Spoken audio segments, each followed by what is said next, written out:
강철선 목사의 내 영혼이 은총 입어. 네, 안녕하세요. 내일은 추수감사절이죠. 추수감사절을 맞아 하나님의 크신 은총이 가득하시기를 기도드립니다. 여러분, 성경 갈라디아서를 보게 되면 사도 바울의 자전적 고백이 많이 나타나 있습니다. 예수 믿기 전, 또 예수님을 만난 이후의 행적, 그리고 갈라디아 교회를 향한 자신의 솔직한 심정도 표현하고 있는데, 근데 오늘 본문 가운데 아주 의미심장한 표현이 있습니다. 그것은 바로 내 몸에 예수의 흔적을 가졌다 하는 것입니다. 여러분, 여기 흔적이라고 하는 말은 헬라어 스티그마라는 말인데, 이는 표지, 낙인 혹은 상처 등을 의미합니다.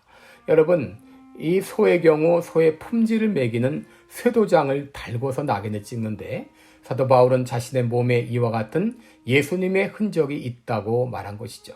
그렇다면 바울이 말한 예수의 흔적이란 무엇일까요? 천주교나 신비주의자들은 그 흔적이 바울의 몸에 지니고 있던 성은 신비한 방법으로 나타난 어떤 상처와 같은 흔적이라고 말합니다. 그러나 저는 이 흔적이 예수님을 위해서 복음을 전하다가 당한 박해의 흔적이라고 생각합니다. 여러분, 사도 바울이 복음을 전하다가 얼마나 많은 고난을 당했나요? 고린도후서 11장 23절 이하에 보게 되면 그가 수많은 고난을 당했는데 바로 이 고난의 상처가 예수의 흔적이 아닌가 생각하는 것이죠.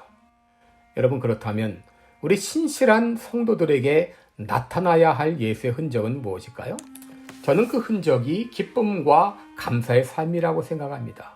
어려운 환경 가운데서도 기뻐하며 감사하며 살 수 있다면 그 사람은 참된 그리스도인의 표지를 가진 사람이고 그 사람은 예수의 흔적을 가진 사람이라고 말할 수 있을 것입니다.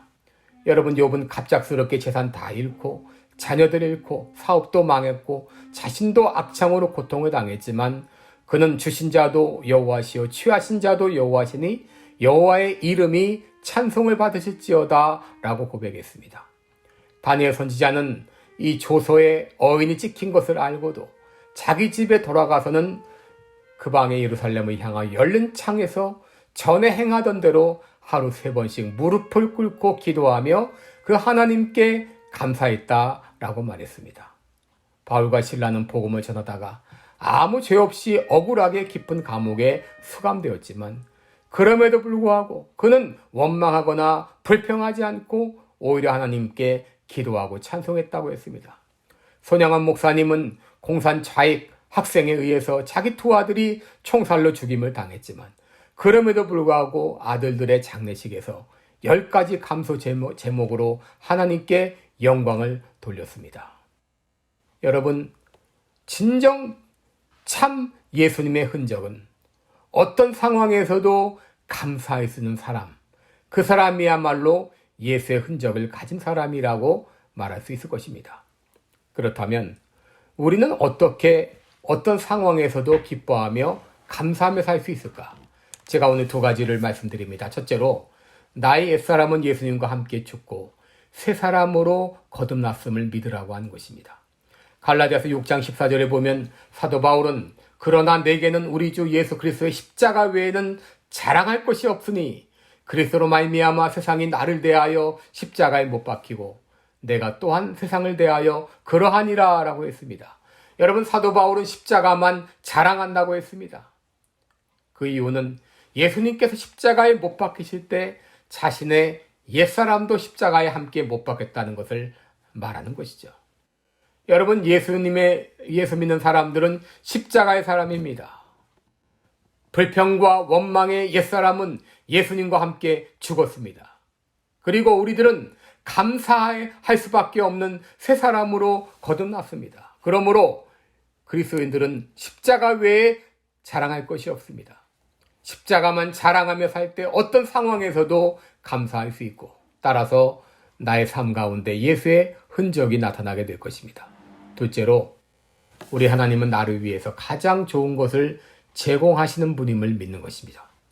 여러분, 내가 도저히 이해할 수 없는 그런 상황이 닥쳤다 할지라도 그것조차도 하나님이 나에게 제공하신 가장 좋은 환경인 것을 믿는 것이죠. 여러분, 인생이 순탄하게 풀리는 것도 막히는 것도 하나님의 주권 가운데 달려있고 그 하나님은 모든 것들을 합력하여 선을 이루시기 때문에 내가 이해할 수 없는 그 상황조차도 하나님께서 나를 위해 가장 좋은 것을 제공하고 있다고 믿는 것이죠.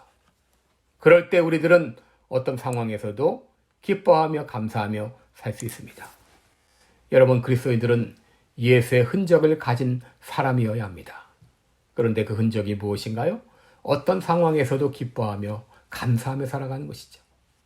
불평과 원망의 옛사람은 예수님과 함께 십자가에 못 박혔음을 믿고, 그리고 나는 기쁨과 감사의 새 사람으로 다시 태어났음을 믿고, 그리고 우리 하나님께서는 어떤 상황에서도 나를 위해 가장 좋은 것을 준비하고 계심을 믿고, 이를 믿고 감사하면서 살아갈 때 내 삶에도 감사의 흔적이 나타나고, 그리고 나의 모습을 통해서 예수의 흔적이 나타나게 될 줄을 믿습니다. 고맙습니다.